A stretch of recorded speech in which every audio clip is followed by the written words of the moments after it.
Сен жалпы жындығы жүреді екенсің адамды натуре, мен натуре діннен шығарып жүреді жақсы сен астағфирулла. Құдай жоқ деген мәселеге қалай келдің жалпы?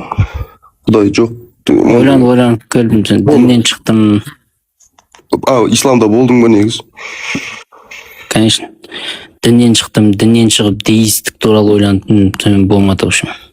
Деистік туралы ойландың? Иә. Құранға түстің ғой басында? Құранды оқыдық қой. Медреседе оқыдың ба? Жоқ. Жоқ, родной андай, просто не деп ойлап қалма, саған кәдімгідей бит бауырың ретінде сұрап отыр. Бағаналы бері тыңдап отырмын әңгімелерің. Здравый сұрақтар екен, здравый жауап беріп отырсың да бәрін. Құдай жоқ деген нәрсе, андай жүрекке қатты тийтсем, өзің жатып қалып алдымнан шығып қалды да. Ол ештеңе жоқ, ақырын сен де Құдай жоқ деп айтып кетесің деп қойсай. Ол нормально үйреніп кетесің, көзің үйренеді. Қой, Аллах сақтасын. Не деген ой болды ол, мысалға бір нәрседен көңілің қалды ма или? Осындай андай, осы адамдарды жұбату үшін айтады ғой деймін, осы дінде жүргендерді, немесе Құдайға сенетіндерді, атеисттер деген ол Құдайға ренжіп қалған, олар деген бір жерде бүйтіп қалған, сөйтіп қалған деп. Просто андай діннен шығып кеткен адам бүйтіп айтса қиын ғой. Ол атеист деген тура сен сияқты, бірақ ол ойланып, ізденіп, қарап шығып кеткен ол тура сен сияқты адам деп айтса, мұсылман адам немесе діндегі адам жаман тиеді да, осы ойланып қалуы мүмкін. Қалай ол деп. Сол үшін жаңа мұсылман уағызшылар айтады да, олар не бас істемейді, не ренжіп қалған, болмаса сондай бірдеңе деп жаман жағынан айтады да. Идеология ғой бұл да. Атеистер ма? Адамдарды ұстау үшін. Әйтпесе ол несі бар? Құдайға сенбеу деген не жамандығы бар? Ешқандай жамандығы жоқ. Ешқандай жамандығы жоқ дейсің ба Құдайға сенбеудің? Әрине. Қатты тиеді екен бірақ. Әрине, мысалы сен маған ойлансаң түсінесің да. Оны ойланамын ғой. Мысалға қараш, Ысқақ басында Құранға түсінде Құран оқыдым дедің. Сол жерден бір жалпы діннен жалпы бір Құдайдан бір жаман нәрсе не істедің ба жалпы? Бір жаман нәрселер алдың ба? Мынаны түсінесің ғой, ойлай келе Құранды оқысаң, болмаса хадистерді оқысаң, уақыт өте келе бір-бірімен ұйқаспайтын, қиылыспайтын, содан кейін жаңағы сол замандағы адамдардың түсініктерін екен ұғынасың ғой, ақырын. Өйткені бұл заманмен байланыспайтын жерлерін тек сенім арқылы үтіктеуге болады, немесе оған сыни қарауға болады. Сыни қарасаң түсінесің де оны. Мысалы, сен әңгімелеріне қазір тыңдап отырмын да, сен просто андай бір тупой адам емессің де, кәдімгідей оқыған, ученый, андай ойыңды нақты жеткізе аласың, сөйтесің да, андай бәрін по местам қоя аласың, бүйтіп мен сол қызыға отырмын да, қалай ілімді адам дінеде адасып кетуі мүмкін деп ше? Осы сол екі мәселе бар да. Мысалы қарап, мен тыңдайын сен. Енді түсіндіріп берейін қарап. Бүгін мысалы 12-сіне 13-не қараған түні аспанда бүкіл жаңалықтарда шығып жатыр, звездопад болады деп жатыр. Негізі бұл жұлдыз ағу деген Құранда да бар. Құранда жаңағы нелерді шайтандарға жұлдыздарды атамыз деп айтқан. Соны қараған кезде осы түсініктерді қарасаң, бұл адамдардың жалпы Құдай сақтасын, Садуретке атеистік бір орын дайындық дейді. Ғылыми тұрғыда. Жұлдыз деген ол ақпайды. Жұлдыз деген ақпайды, мысалы, ғылыми тұрғыдан. Көне заманда адамдар сол ағып атқан нәрсенің жұлдыз екен деп ойлаған. Ол деген метеор кәдімгі. Сол сияқты ғой, енді қазір мен эфирден бір запускать етіп отыра тұр қазір. Айтып көремін.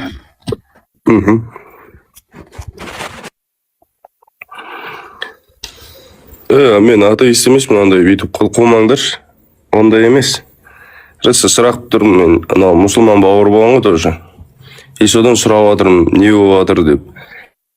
Аллах сақтасын, наоборот, Аллах хидаят берсін бұл кісіге. Сол интересім болып тұр да, мен не үшін ол Құдайдан кетіп қалған деп. Сендер қылмаңдар жолай, атеистердің мекеніне қош келдің дейді. Құдай сақтасын. Сен оқыма дейді. Болды, оқымайым.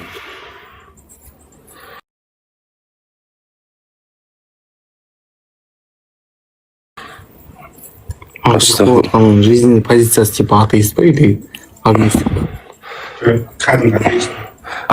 Бізде сенде болғанбыз, сенде бізде болғасын дейді. Қозайқа бармайым. Хидаят деген Аллахтың нұры ғой, Аллахтың нұры ол хидаят деген. Аллах сондай бір жүрегіңе жылулық салса, иншалла бәрі түзеледі ғой. Атеист болсаң жәннатқа кіресің дейді, Құдай сақтасын. Құдайың сақтамайды дейді, Құдай сақтайды. Иншалла бәрін сақтайды. Ысқақ деген бар ғой, өте ақылды адам негізі ше. Андай ғой. Или бұл әдейі сөйтіп кіре ма ше, или хайп па.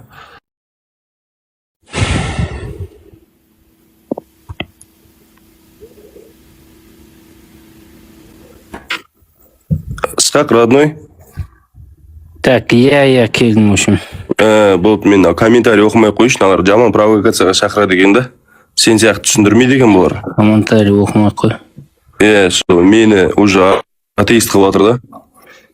Ол атеист болу деген оңай емес. Сол оңай емес, оңай болмай-ақ та қойсыншы. Ол жолға жету деген. Соны ана ары қарай жалғастыра берші, сен әңгімең қызық болып Сол тұр. қысқасы діндер деген түп тамырында ол сол замандағы адамдардың, сол замандағы қауымдардың өзінің ортақ заңдары, өзінің түсініктері ғой, қысқасы сондай. Ол бұл замандарға келмейді, ол қазіргі заманның ғылымынан қалып кетеді ол нәрселер.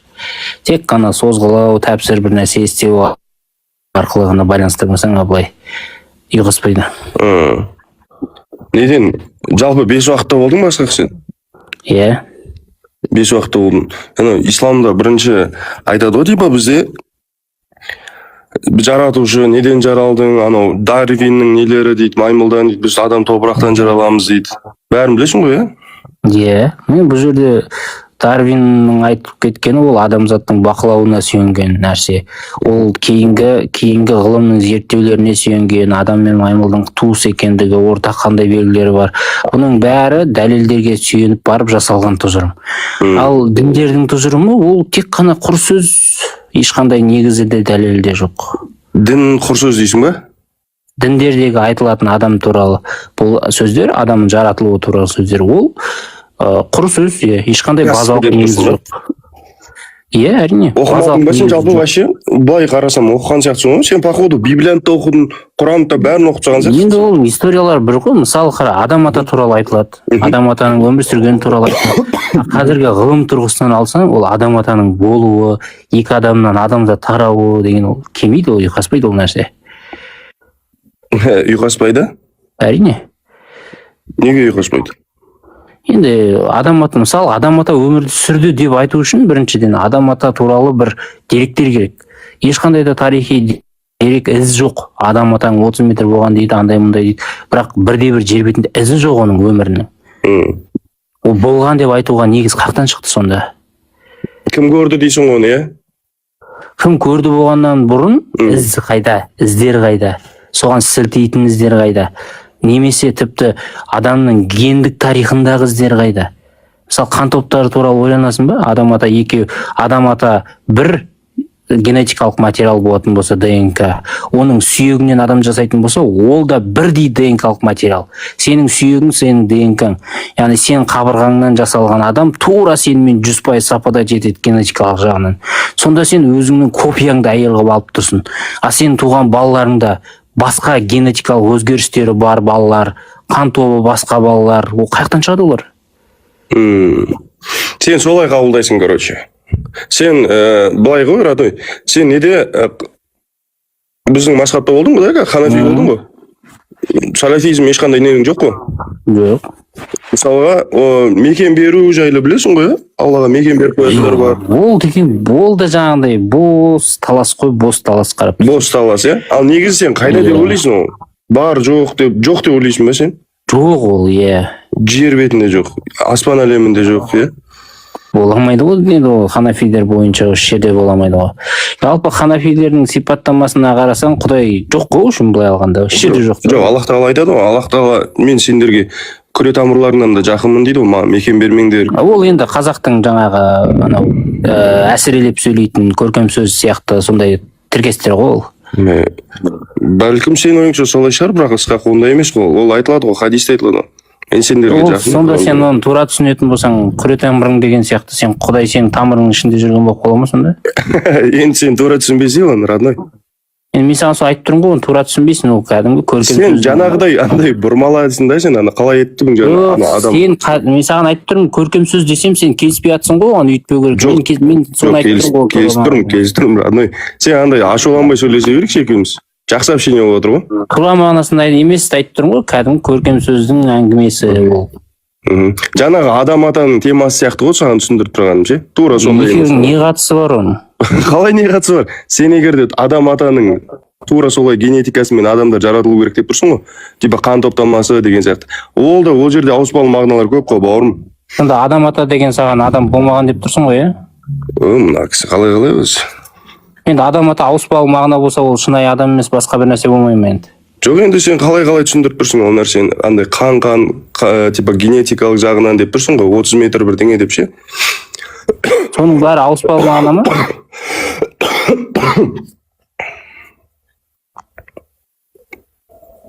Соның бәрі ауыспалы мағына ма деймін?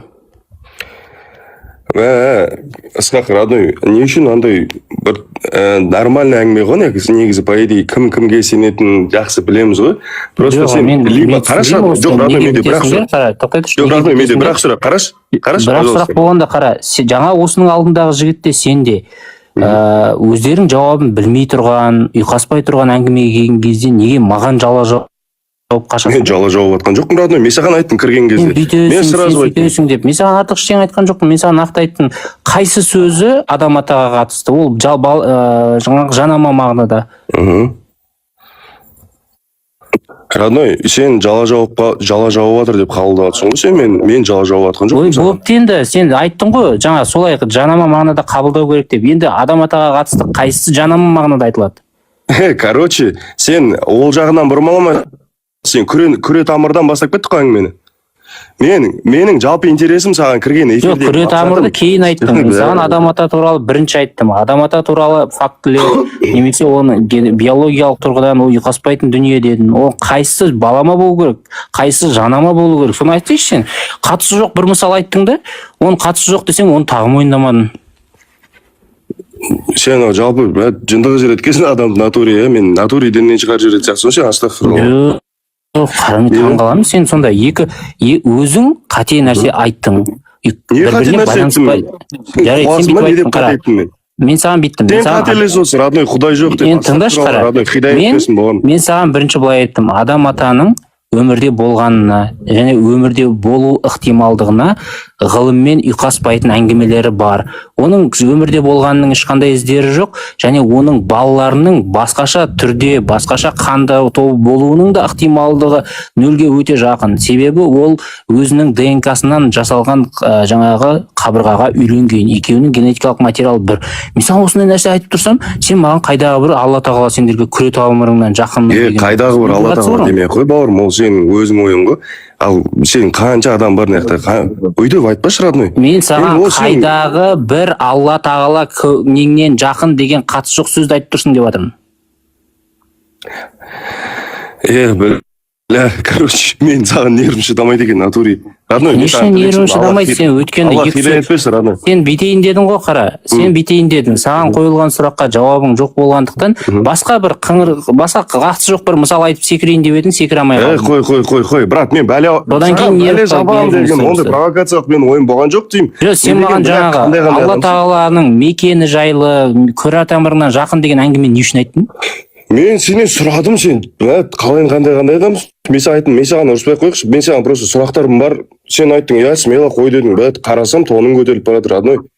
Сен айттың, вроде жақсы сөйлесіп келедік та, енді қазір андай уже. Енді, конечно, сен мен жақсы сөйлесем, до того жоқ, сен әңгімені жақсы деп санайсың, до того моментта мен саған бағанағындай дініңнің немесе ұйқаспайтын жерін айтып, сен өзің тупикке тіреліп қалғанша, саған бұл әңгіме жақсы. Жоқ, дін тірелмейді ғой, потому что мен оны білем да, родной, өзім. Енді дінің тірелмесе маған бағанағы сұраққа мен афишировать еткім келмейді да, мен тоже оқыған ілімім бар балам да, сол үшін андай бүйтіп мына жерде бүйтіп андай деп тұрған жоқпын. Қандай ілімің бар, жарайды, мен сен іліміңді сұрап отқан жоқпын. Не қыласың ол, қандай ілім? Вот мен де сенен сұрап отқан жоқпын, не үшін сен, родной, мен сенен сұрап отырмын как адам ретінде. Бұл жерде исламның да қатысы жоқ та, родной, құдайдан жоқ деген неден пайда болды деген сияқты жалпы сұрадым мен сенен. Адам ата не болды сонымен? Адам атада нең бар сенің? Болды, бәт, родной сен менің провокация. Ол әңгімені алып шыға алмайды екенсің. Ол әңгімені алып шыға алмайды екенсің? Қалай шыға алмайды екенсің? Жаңағындай адам атаға қатысты жерлерін алып шыға алмайды екенсің? Конкретно сұрақ қойшы. Адам атаның өмір сүрген іздерінің неге бірде-бірі жоқ? Ол өзінің сүйегі, өзінің генетикалық материалынан жасалған әйелден қалай басқаша өзгеше балаларды дүниеге әкеліп те ойлайсың? Ойлайсың? Ол сен Құран оқыдың дедің ғой, Құранда түскен жоқсың ба? Жазылған жоқ ол Құранда. Не деп жазылыпты? Не деп жазылды? Мен сен сұрап отырмын. Құранда жауап жоқ оған. Родной, қателеспесей, өтірік айтпасай. Жоқ, бәстесек, бұл сұраққа Құранда жауап жоқ. Давай. Адам атаның өмір сүрген іздері қай жерлерде сақталған деген қандай аяттар бар?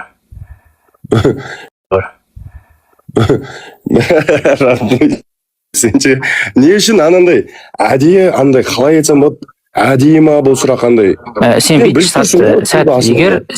егер сен бір мәселені талқылаудың орнына жертваның позициясына түсіп родной қайтып кетті онда болды. Жоқ, бауырым, мен өмірде жалпы ондай бала емеспін. Ондай бала емес болсаң, родной дей бермей, нақты сұрақ болып жатыр ма? Нақты әңгімеге қатысты жауап бер. Короче, сұрақ мынандай, адам ата өмірде болды деген қорытынды қайдан шықты? Тарихта да, мүлдем ғылымда да оның іздері туралы ешқандай дерек жоқ. Енді нақты дерек жоқ болса, бірақ сен білесің ғой, родной, бір айтылады ғой бізде кітаптарда, родной, оның қалай өмірге келуі, жалпы Аллах тағала оларды қалай жаратылуы, одан кейін мұсылмандардың қалай жаратылуының бәрі айтылады ғой, родной. Демек, менің бағана құр сөз дегеніме келісесің ғой? Құр сөз дегеніне келіспеймін. Мен, родной, сен қара. Келіспесең дәлел әкел. Енді қара. Сен мысалға, менің дінім ислам ғой. И сен мен жайлы ол исламға қандай тіл тигізетін болса, мен еш нәрсеге келіспеймін, родной. Бұл менің саған жынданғаным емес. Мен просто сенің вообще біздің исламға қарай әңгіме айтатын болсаң, мен вообще еш нәрсеге келіспеймін. Сонда сенің сенімің соқыр сенім ба? Қалай соқыр сенім ба? Енді сонда сен дініңнің жаңағы ондай мына сұрақтың ешқандай жауап жоқ екенін біліп тұрсаң да келіспейсің бірақ.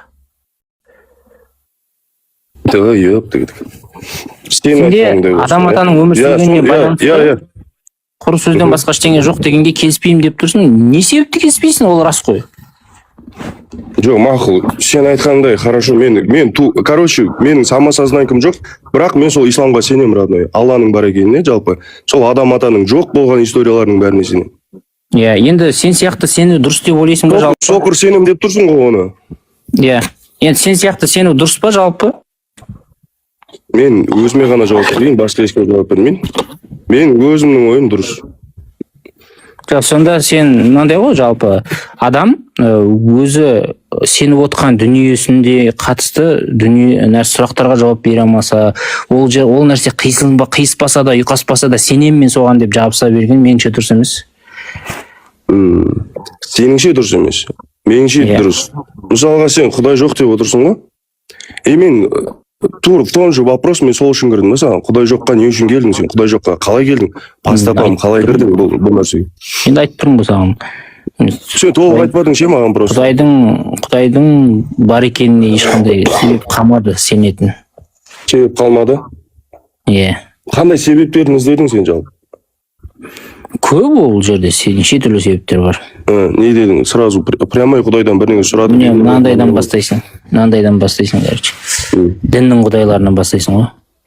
Діннің құдайлары жаңағыдай адамдардың өміріне араласып жүреді, сосын бір адамдарға бір сөз жіберген сияқты болады. Сөйтсе жіберген сөзі сол адамдардың, сол замандағы адамдардың сөзіне подозрительно ұқсас та. Үш жерде ойланып қаласың, мына адамдар өз атынан айтып жүр ме, Құдайдың атынан деп өздері айтып жүр ме, әлде бұны Құдай жіберді ме деген нәрсені. Енді құдіретті күшті Құдай болатын болса деп ойлайсың. Ол өзінің дінін жеткізгісі келсе, бірақ бір жерлерге жеткізе алмай қалса, ол сонда өзінің қалауын орындай алмайтын болса, ол қалай құдіретті деген ой туады да. Мысалы қарасаң, әртүрлі құдайлар айтады, мен дінімді бүкіл әлемге жеткізу үшін түсірдім дейді да, біреуге береді. Ол адамы бүкіл әлем тұрмақ өзінің елінен шықпай өліп қалады. И турат да одан кейін оның әскерлері әйтеуір жарты әлемді жаулап, бәленбай ғасырда біраз елге жеткізеді ол дінді. Бірақ осы ғасырдың ішінде оның діні жетпей өліп кеткен адамдардың саны деген миллиондаған. Және уақыт өте келе де оның жетпей қалатын жерлері соншалықты көп та ол. Сонда оғдай біреуге дін жеткізетін болса, бір пайғамбар жеткен жердегі адамды басқаша сынайды, жетпеген жердегіні басқаша сынайды. Бұл әлсіздіктен ба, жоқ әлде екеуіне екі түрлі жағдай жасау үшін әдейі істеп отыр ма? Қалай ойлайсың өзі? До конца айту родной, мен тыңдап отырмын. Сол до конца айтқанда былай міне. Мысалы, пайғамбарының жанында өмір сүрген адамдар, сахабаларынан кейбір сахабаларын прямой жәннатқа путевка алып алды, кейбіреулері және басқа адамдар, олар енді исламмен өмір сүріп жәннат үшін күресуге мәжбүр.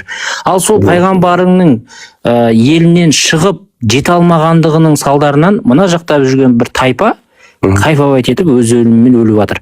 Бірақ ертең ақыретте ол екеуін екі түрлі сынауға тура келеді. Екеуіне бірдей сұрақ қоя алмайды. Өйткені мынау пайғамбар жетпегендіктен ислам туралы естіген жоқ ол. Ол исламның мына жақта арабтар орындап жүрген талаптарын орындауға міндетті де емес.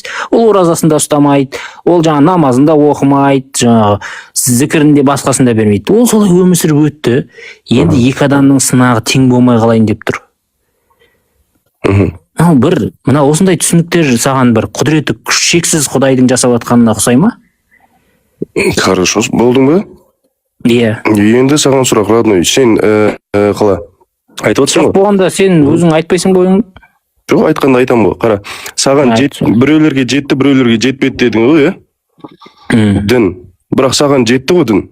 Мен андай көпке шақпай қойық, ата бабамызға, болмаса басқаға, иә? Саған қазір екеуміз жайлы әңгіме отыр ғой.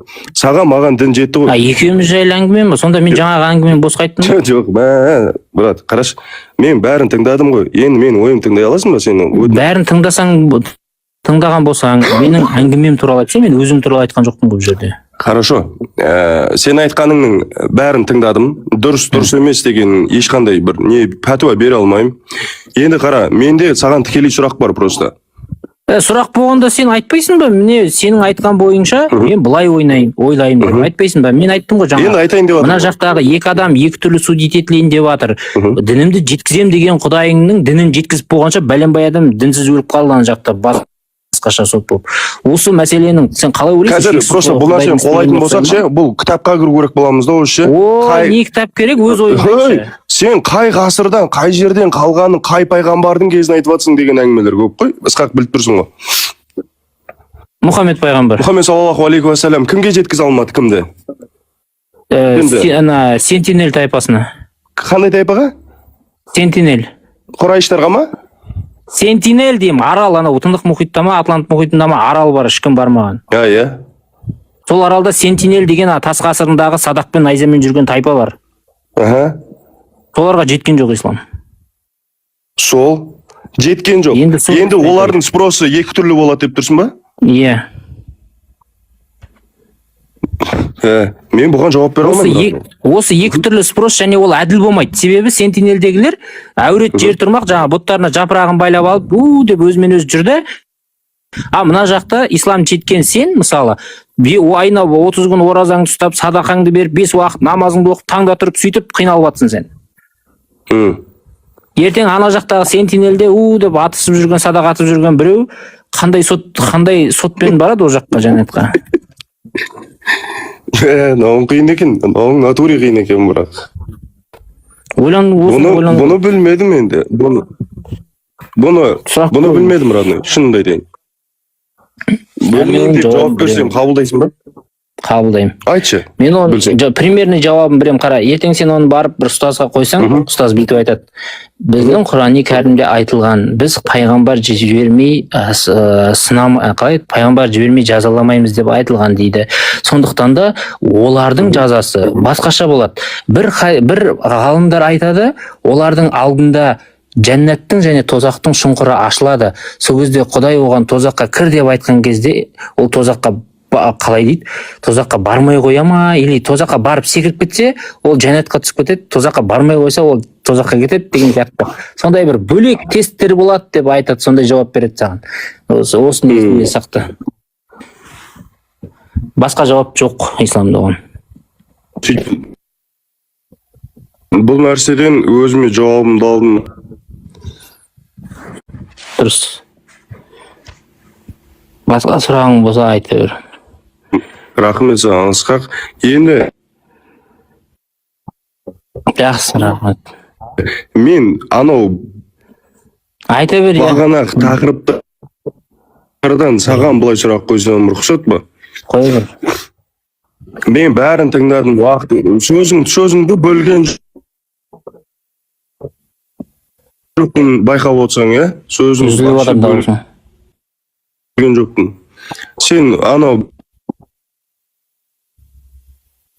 Дауысың жоғалып кетіп жатыр деймін. бір сөзің тиді да маған, жақсы жағынан қабылдай алдым мен оны ше. Дауысың жоғалып кетіп жатыр деймін сен. Қазір, 1 минут. Давай. Оған дейін мына Нормально ма? Қипат олды айта. Иә, айта бер. Жаңа енді айттың ғой, Ысқақ, сен жалпы ислам діні осылай әркімге қиналып жетіп біреуге жетпей қалды, спростары екі түрлі болады дедік қой. Иә. Бірақ ол дін именно саған маған жетті ғой, мысалы қазіргі біз осы әңгімелер талқылап жатырық жалпы. Сен өз ойыңды, мен өз ойымды айтып жатырмын. Осы жерден маған конкретно саған сұрақ. Ол саған дін жетіп тұрып, сен қалай ол жерден былай айтқанда қалай шығып кете салдың дегенім ғой. Маған дін жетіп дұрыс, маған дін жетіп тұр. Бірақ мен ол діннің сенуге тұрарлық емес екенін көріп тұрмын ғой. Мен ол діннің сол баяғы өткен нәрселер саған хата біздің сол анау типа жаңағыдай дін біреуге жетеді. Жоқ, ол діннің жалпы дін өзі Құранды ашып оқысаң да сен особо келмейді ғой негізі сенуге тұрарлық. Ол жалпы хадистерді қара, басқасын қара. Мен саған ақ келген дінді қарасай, бұл қандай дін, не айтады деп. Ассалаумағалейкумдар. Мен жауап Тұра тұр Марат көке. Қара дейсің ба, ислам дінін не алып келгеніне? Жоқ, ислам деген діннің не айтатынына қарап ақ түсінесің ғой, сенуге тұра ма, тұрмай ма? Мен сол көретін, сенуге тұратын жағынан қалып тұрмын ғой, родной ше, сенен. Енді сен өзің құдай жоқ деп тұрсың, бірақ мен сенетін жағынан. Мысалы қара, енді маған бір адамдар келіп тұрды, бүйтіп айтып жатыр. Бізге Құдай хабарласты дейді. Кіммен хабарласып сендерге десе? Біздің атамыз бар, өмір сүрген осыдан 14 ғасыр бұрын, сонымен сөйлескен. Ол сөйлескенде қандай дәлел бар десе, өзі сөйтіп айтқан дейді. Өзі не айтады? Ол соған сену керек па сонда? Ол адам не айтқан десең, ол адам мені әке-шешеңнен де... Қалай дейсің, дауысың үзіліп кетті ше? Бала дауысың үзіліп кетті. Кімнің дауысы үзіліп жатыр мына жерде? Сенікі үзіліп қалды. Сен интернетің дұрыс емес. Айта бер. Хорошо. Сен бір TikTok жауып кеш. Так, Марат мырза, сұрақты естідіңіз, жауап беріңіз. 1 минут уақыт. Микрофонды ашып жауап беріңіз. Бұған қалдарың қалай? Бұған Шәкәрім атамыз жауап берген. Бұл сұраққа. Бұл өлеңі бар Шәкәрім атамыздың. Ақиқат жетпей қалмайды дейді. Бәріне жетеді дейді. Ал енді қалай жетеді деген кезде бұған мен саған былай сұрақ қояйын. Мұсылман мен мүминнің айырмасын айтшы. Сұрақ қоймай жауап берші, 1 минут беріп тұрмын ғой. 1 минут берме, сен кішкене әңгіме қозғайық та. Мүмин мен мұсылманның айырмасын. Бірдеңе мен бірдеңесін айырмасын айт деген әңгімесін айтпай-ақ бір жауап беріп кететін шығар десем. Адам деген бүкірді көр ғана түзейді деген расы. Бұл көкем баяғыдан жүрген кісі ғой. Әңгімесі дұрысталды ма, бір тыңдай қояйын десем, баяғы сол ғылым мен білімнің айырмасын айтшы, анау мен мынаның әңгімесін айтшы деп қатқан.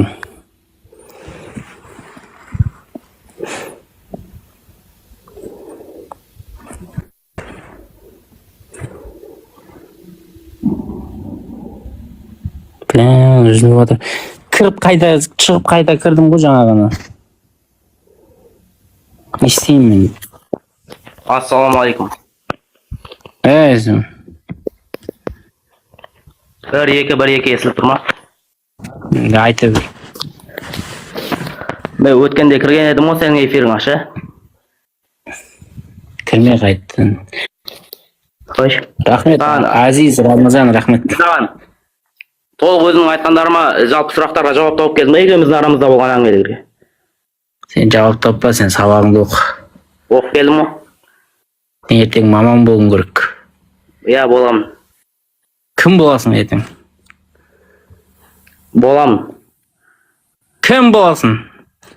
Мен прокурор боламын. Прокурор боламайсың. Боламын. Діншілсің ғой сен? Ау? Діншілсің ғой сен қалай?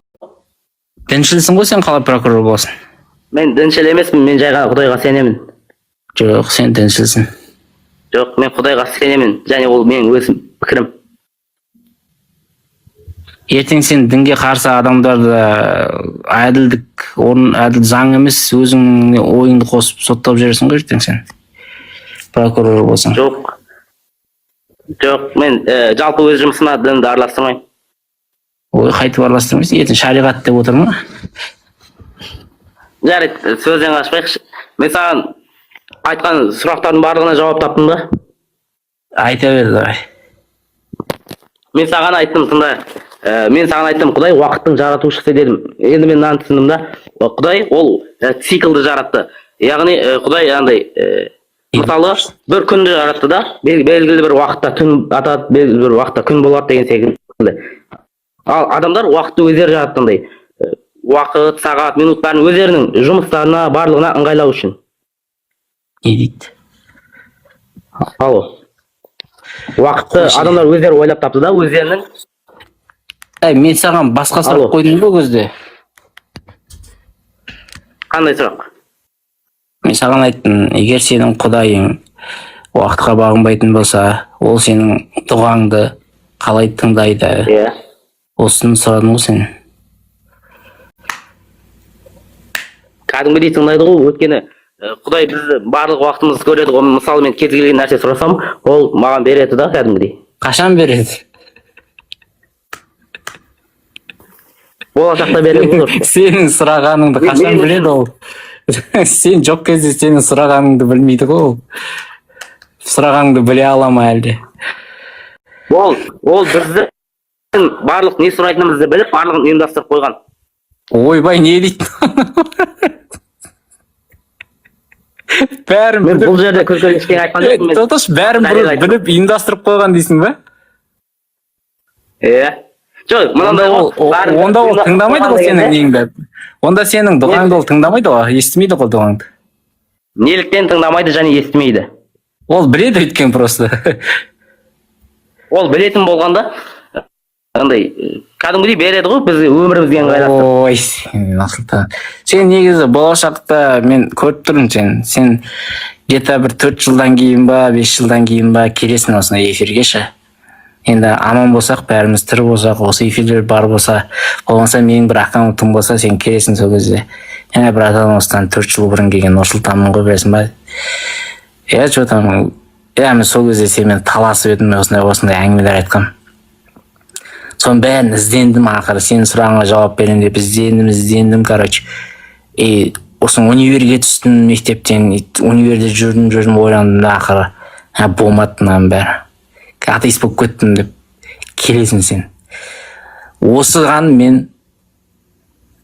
бірде 25 коэффициент берем.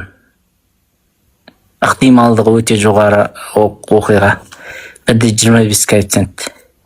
Таза молда болмайды. Бұл бала атеист болып келеді. Одиссей сияқты қаңғып сен қайтып кіресің осы жаққа эфирге. Осы ізденуіңді жалғастыра беретін болсаң, сенің жолың басқа жақтан шығады.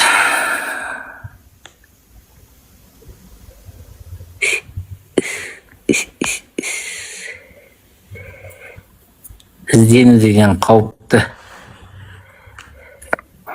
Келдім. Айта бер.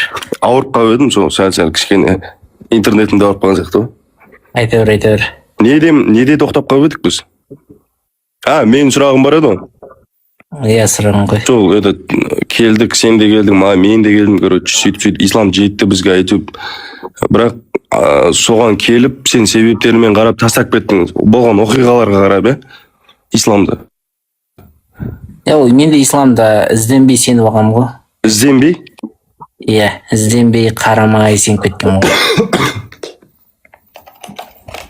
Ізденбей, сезбей, так. Қалай болады екен? Енді ізденіп келген жоқпын да, мен дінге бір осы қай діндер дұрыс екен, қай құдай бар ма жоқ па деп ізденген жоқпын да, сөйтіп. Өзіммен өзім сеніп жүре берген ғой. Бірақ ислам қабылдадың. Қабылдаған жоқпын, исламның ішінде жүргенмін өзім есімділіге. Мұсылман болып келеміз ғой, бәріміз жалпы, е? Жоқ, ол қате түсінік. Мұсылман болып келіп, дінмен туылмайды. Сен де бір Алладан берілген сынақ болдың ғой басыма. Андай да. Алла сынақ та бермейді ол. Бермей ме Алла? Кім береді сынақтар? Сынақ беремейді ол. Әлде сынақ бердім деп алдайды. Өйткені бәрін біледі ғой. Бәрін білсе ол қалай сынақ береді ол. Просто сценарий жазып подставасы деген сияқты болып қалады ғой.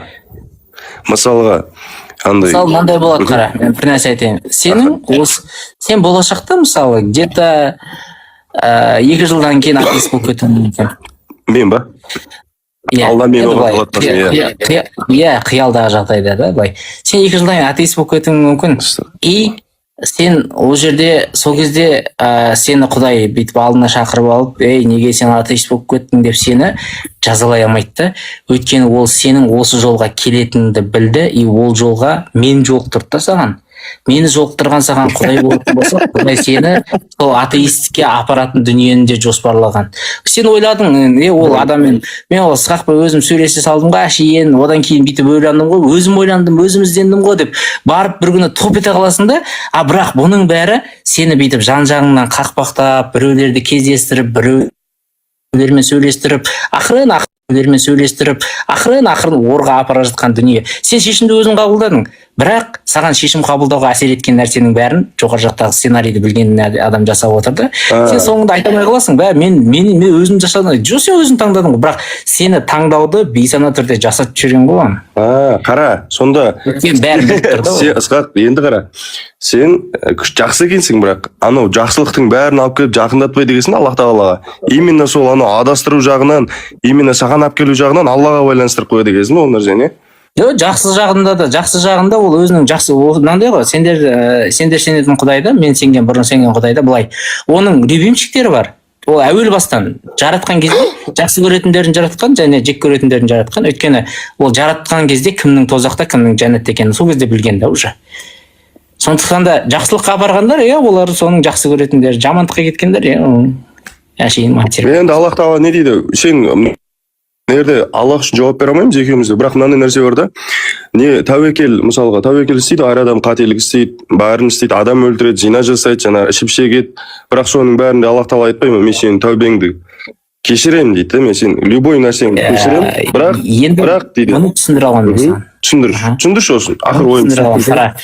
Мен егер дін ойлап табатын болсам, және сол дінден жаңағындай арақ ішкенді де, зина жасағанды да, адам өлтіргенді де бәрін Құдай сендерді кешірмейді деп шығара берсем, менде әскер де қалмайды, адам да қалмайды да. Сол үшін мен егер дін ойлап табатын болсам, менің дінімнің Құдайы ол мейірімді болады. Өйткені маған адамдар не істесе де менің дінімде жүріп, менің айтқан сөзімді тыңдағаны керек та. Оның шығып кеткені маған керек емес. Сен қандай жаман болсаң да, сен сол діннің адам болып, сол жерге жаңа зекетіңді төлеп, адамдарға әскер боласың, басқа қаласың, соның бәрін жасап жүргің керек. Өйткені сен кеше түбінде деп ұстап отырасың адамдарды. Сен сөйтіп ойлайсың. Иә, солай ойлаймын. Мейірімді болатын едің ғой, сен Аллах тағаладан да. По сути, адамдардың көбі сен діндердің Құдайына мейірімді. Енді қара, Аллах тағала аса мейірімді ғой. Бұл любой нәрсемізге мысалға бәрін кешіреді де сен. Сөзбе-сөз солай. Негізі ол аса мейірімді Аллах тағала. Енді мен ойымды айтайын да, сенің ойыңды вообще бөлген жоқпын. Аллах тағала аса мейірімді. Бірақ бір нәрсені кешірмеймін деді, серік қосқандар деді ғой, дұрыс қой, жаңа діннен шыққандарды кешірмейді ғой. Жалпы андай қалай айтсам болады, мен аузымда барып тұрған жоқ, родной сағанда ше.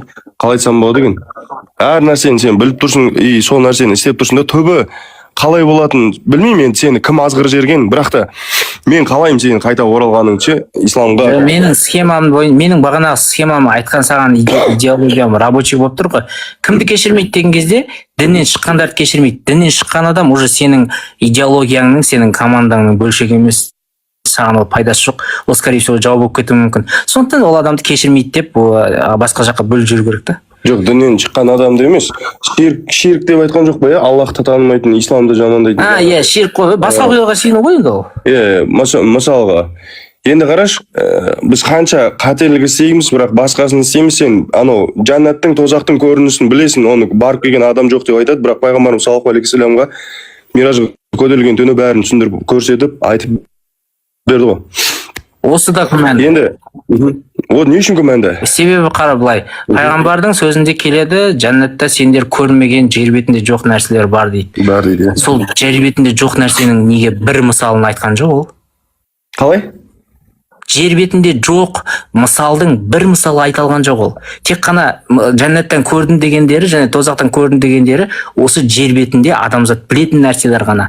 Неге ол шынымен жәннат тозаққа барған болса, ол сол жақтан көріп, мына жер бетінде ешкім естіп білмеген нәрселерді неге айтқан жоқ? Мен сені былай қабылдап отырмын ше, бағаналы бір әңгімелерді тыңдадым да, сен именно жаман жағын ұстап аласың ба? Неге? Жаман жағы емес. Жоқ, қараш, папаптың бар ғой. Сыни сұрақ қой енді. Жоқ, сыни сұрақ, хорошо. Бірақ қай имамды алып қарасаң да қазір ше, Нұрлан имамның өзі айтады ғой, мысалға. Жәннатқа барсаң, бұл өмірде көрген қиындықтарының бәрі, мен дым көрмеппін ғой, Аллах тағала дейтін құдіретке жетеді дейді да. Жәннаттың бірінші сатысының өзі сондай дейді. Енді сен өзің ары қарай ойлай бер, мысалы. Оны айтып отқан жоқпын, әңгімені бұрмасымен. Пайғамбарыңды айтып отырмын. Пайғамбарың егер шынымен жәннаттың тозақты көрген болса, сол жәннаттан тозақтан көрген нәрселерін сипаттаған кезде, мына жер бетінде ешкім көрмеген, білмеген бір нәрсені неге айтпайды? Бірде бір нәрсе, ондай нәрсе жоқ оның сөздерінде. Ол тек қана адамзат айта алатын, жер бетінде бар нәрселерді ғана айта алады. Бұл сенуге тұрарлық дүние емес деген сөз. Саған не деп айту керек, Радон? Былай айту керек еді. Мен жәннатта мынандай нәрсені көрдім деп бір нәрсені сипаттау керек. Қазір тоқта айтып сосын. Иә, сол сипаттаған нәрсесі жер бетінде жоқ, адамзаттың ойына да келмейтін дүние болу керек. Сондай нәрсе айтылды ма? Жалпы андай вообще фантастиканы айту керек деп тұрсың ғой. Фантастикаға да келмейтін нәрсе айту керек. Фантастикаға да даже елестете алмайтын, иә? Жәннатта сондай нәрселер бар деді ғой. Неге бір талының мысалын айтпайды хотя? Енді ол сенің ойың сияқты ғой, типа. Сенің ойыңша қалай? Менің ойымша басқалай ол. Қалай? Мен сипаттамалары бар, менің конкретно оқыған нәрселерім бар. Соны андай қалай айтсам оның бәрі жер бетінде бар нәрселер ғой? Нелер бар? Жәннаттан мысалы шараппен жағатын өзендер бар дейді. Адамдардың арманы етек сол шарап ішіп өзенге шомылып жүру. Қыздары бар дейді. Көлеңкелі ағаштар бар дейді. Базар бар дейді. Арақ ағып атады дейді. Шараптар ағып атады дейді. Ағып атқан су, арақ ағып атқан көлді, суды көрген емес пе жалпы? Арақты ағызу проблема деп ойлайсың ба жалпы адамзатқа? Өзен болып ағады дейді да кәдімгідей. Өзен арақтан көл жасауға болады қазір, желание болса ақша берсең. Жасамайсың ба енді? Ақшасын берші жасайын. Мен көрмедім да ондай нәрсені просто. Ақшасын бер, мен саған арақтан өзен ағызып беремін. Оған желание жоқ ондайға ше. Медресе салды, сен ақша берсең берейін. Сол кезде айтасың міне, ойбай жәннаттағы нәрсе жерде бар. Сосын тағы не дейді? Бірақ анау нәрсені айтшы, ысқақ маған. Жетсек хор қызы керек па? Мен саған жетсек қызды организовать етіп берейін соны. Так, сосын? Тағы не бар жәннатта? Жәннаттың сипаттамалары. Ойыңа не келеді, сол шығады дейді алдынан. Ойыңа не келеді қазір айт, ақшаң болса шығарып беруге отырсың. Да? Иә. Ақшаң болса шығарып бересің ғой, любой нәрсені. Ақшаң болса, кейбір нәрселер жасай емесің. Болды ғой онда, родной. Оны қиялдай саласың әші. Қиялдай саласың ба? Ал саған, анаяқта бәрін істеп береді, да, короче. Вот видишь разницу. Иә. Ояқта істеп береміз деп айтады деп айт. Істеп береді, родной. Жоқ, мен де саған, қара, мен саған кейбір нәрселерді ақшаңа істеп берем, кейбір нәрселерді істеп берем деп айта аламын. Бірақ сен өлген соң істеп берем да оны. Өлгеннен кейін маған керек емес, ау? Білмеймін саған, мұсылмандарда керек қой өлген соң Жоқ, өлгеннен кейін сен адамның істейтін амалы маған не үшін керек? Жоқ, енді айтып тұрмын ғой. Саған да ислам дінін әкелген адамдар да солай айтты ғой. Ислам дінін әкелген адамдар да сендерге бірдеңе береміз деді, бірақ ол өлгесін беріледі деді да. Ол өлгесін кім тексеріп отыр оны? Берді ма, бермеді ма? Енді қара, сенің маған көмегің болмауы мүмкін. Мен қазір тірі кезімде бір нәрсе беріп, андай киім беріп, жақсылық жасап жүретін. Өлген соң берем деп айта саламын. Өлгеннен кейін, иә, сөйтіп айтсай, өлгеннен кейін мен амалдарым ғана өміршеді, маған Аллах тағала. Ол саған сөйтіп айта салды ғой енді. Айта салған жоқ. Енді басқа не Жалпы көзбен көрген емес, андай оқып, өзім ізденген балам. дұрыс қой, енді ол солардың саған айтқан дүниесі. Хорошо. Дүниені мен де айтамын саған. Сен де айтасың, иә? Бірақ кейбір нәрселерге мен жетпей қалады. Анау жаңағыдай қиялдай саламын кейбір жерлерді. Мен мысалы бар ғой. Кейбір жерлерді. Мен мысалы бар ғой, сен пайғамбарың басы қатты істеп, Пайғамбар саллаллаху алейхи уассалам, иә. сол пайғамбарың болашақты қатты көрген болса, саған где-то бір не джет обещать ететін еді жәннаттан. Болмаса жаңа кондиционер ма бірдеңелерші. Wi-Fi керек, компьютер ойнайсың деген сияқты сондай бірдеңелер обещать ететін еді ғой. Не айтып кеттің, брат, сен қай кетіп қалдың? Жоқ, мысалы айтып Кондиционер Wi-Fi емес. Мен саған пайғамбарың білмеген нәрселерді уәде бере аламын дегенім ғой. Сен ба? Иә. Сен пайғамбардан ақылдымын деп тұрсың өзің, де? Пайғамбарың білмеген нәрсе, ақылдың мәселесі емес қой ол. Сен олардан көп білесің просто. Әрине, пайғамбарың интернет туралы білді ма? Аллах білді бірақ, иә? Аллах та білген жоқ, білсе айтпай ма? Аллах білмеді ма бұл нәрсенің бәрін? Сонда бірдеңе айтқан ба не? Жоқ, Аллах білмеген ба бұл нәрсенің бәрін? Мысалы білесің ба, білген болса, ана пайғамбарға соғыс болып жатқан кезде періштелерді жібереді ғой, қылышпен, білесің ба? Қылышпен? Иә. Қай оқиғасы екен, нақты есімде жоқ, өтірік айтпай. Бадырда ма, Ухудта ма біреусінде жібереді ғой періштелерді. Періштелер келіп соғысып атады мысалы. Мен сол жерде періштелерді әурелемей-ақ бар ғой, истребительмен бір өте саласың ғой негізі. Болмаса, ана пайғамбарыңыз әурелетпей ма? Әурелетпей. Мысалы, пайғамбарының кезінде бір сахабаның ана Нұрсұлтан имам айтады ғой, қолы шабылып қалды да, қол емес, қылыш ұшып кетті да, бір таяқты бере салды қолына, сілтеп қалып еді, сол таяқ қылышқа айналып кетті дейді ғой. Сол таяқты сілтеп қалған кезде бар ғой, АК-47-ге айналса бір несі бар, бір несі магазині бар. Ана бар ғой, пайғамбардың қарсыластары сол жерде қырып тастайтын еді на месте. Или пулемет па, иә? Қарашы, соны білсе сол кезде бермей ма Алла? Анау немесе көлді ортасынан бөліп жүреді ғой, теңізді. Бөлінбеген ғой аңыз ол. Бөлінбеген ба ол? Иә. Аңыз қалай таралған оған? Сол еврейлердің нелері ғой, жаңағы өздерінің ұлттық батырлары? Мұса ғой, иә, ол еврейлерді құтқарған ғой Мұса. Қалай құтқарған? Судан ба? Жоқ, еврейлерді білесің ба, ол шөл далада 40 жыл бойы ертіп жүретін. Соны білесің ба, соны? Жоқ, білмеймін, сұрап отырмын ғой сен, қалай су құтқарып қалған ба деп. Жоқ, еврейде Мұса сол еврейлерді бастап, шөл далада соларды жаңағы құтқарып алып жүрген Фирғауыннан. Судың үстінде? Жоқ, суды жарғанша жарып өткен дейді ғой суды. Не үшін жарып өткен оны? Қисынға келмейді негізі жарып өтіп ол жерде. Суды алғанда просто өзімен өзі бөле салған ба деп? Мысалы, суды бөлгеннен гөрі үстінде судан жүретін қыласа ол дұрыс қой негізі. Суды жарасың, астындағы жартастар бар, неше түрлі. Оның бәрінен тем более ол кездегі аяқ киімдермен ана теңіздің түбімен жүріп өту деген қиын ғой. Сен жүріп көрмедің ба судың үстімен? Сол судың үстінен жүргізе салмады ма деймін де жаңағыларды. Қиналмай ма? Иә.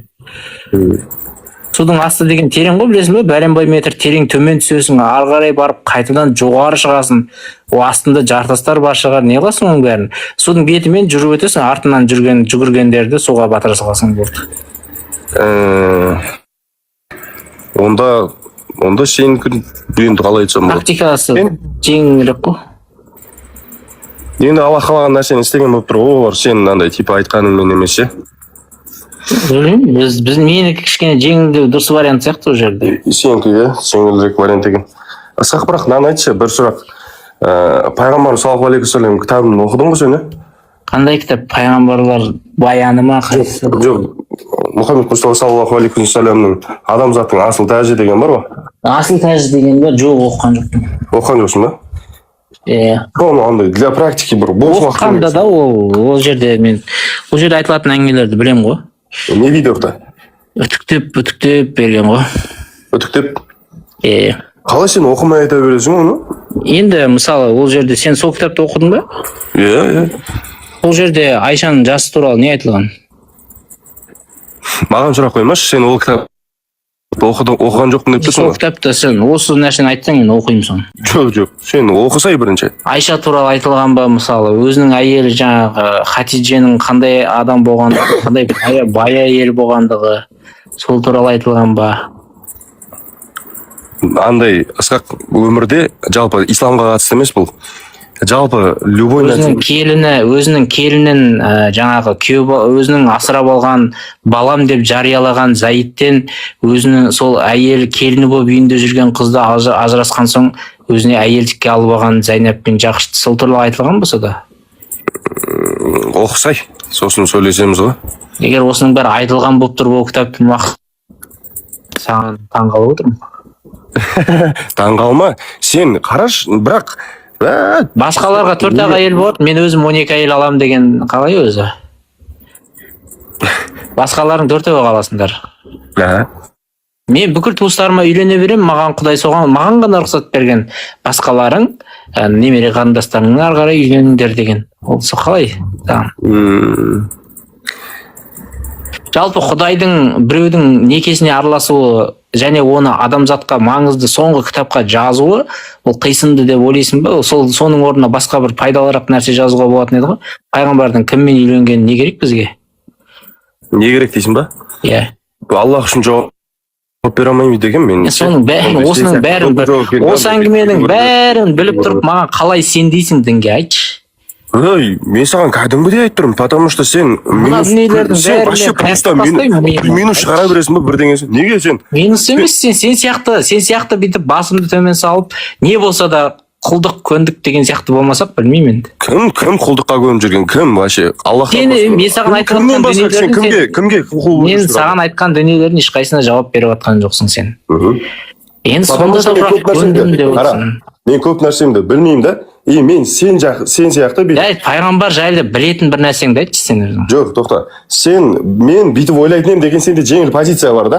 Андай мен бүйтіп Аллахтың орнында болсам, мен сөйтетін едім деген сен позициямен ұра береді екенсің да. А мен өйтіп айтуға еркекше айтқанда көтінше дамай тұр да.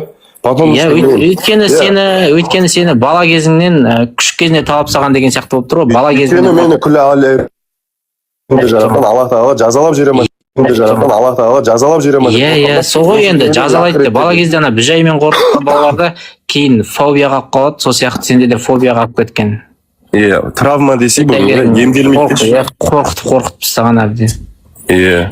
Неден жалпы сен Құдайдан қорықпайсың? Не үшін қорқуым керек? Қорықпайсың. Адамнан ше, мама, папа деген сияқты. Адамдардан қорқам. Қорқасың ба адамнан? Адамдар бар ғой өйткені. Бар ғой, олар. Олар сен өлтіріп кетуі мүмкін, өйткені Құдай жоқ. Сол үшін де мысалға сурет қоймай сөйтіп отырасың ба? Адрес еш нәрсеңді айтпайсың, өзің жай дезинформация вообще бермейсің. Ол енді дұрыс. Айтпесе мынау өте қиын ғой, мысалға 701 адам дейді, мен қазір неше түрлі адамдар кіріп жатыр ысқақ ше. Мен саған жақсылық тілеймін. Короче, әңгімені тәмамдаймын мен. Мен саған жақсылық тілеймін. Андай, тоқтыңды. Мен саған, короче, жақсылық тілеймін. Аман бол, бар бол. Бірақ саған Аллах тағала айтады, еш уақытта кеш емес, қайтып орал, тәубеңе кел, мен сенің бүкіл күнәларыңды кешіремін дейді. Сол үшін есіңді жинап, конечно, миымды өшіп жаңағы бәрін алып қайттан барам. Адам ретіндегі саған тілегім, андай сен ислами сенбесең де, былай дінді сенбесең де, мен саған просто адам ретінде бар жалпы не істеп айтып атқаным ғой. Енді шын атыңды Аллахқа қойып. Ол жақсы, рахмет саған. Ана бәрін өшіріп тастап, бағанағы айтып отқан дүниенің бәрін, жауап жоқ нәрселердің бәрін сызып жарайды деп қалай кіресің енді, айтшы. Өзіңді қинайсың ба, ақша үшін кіреміз ба, не істейміз енді?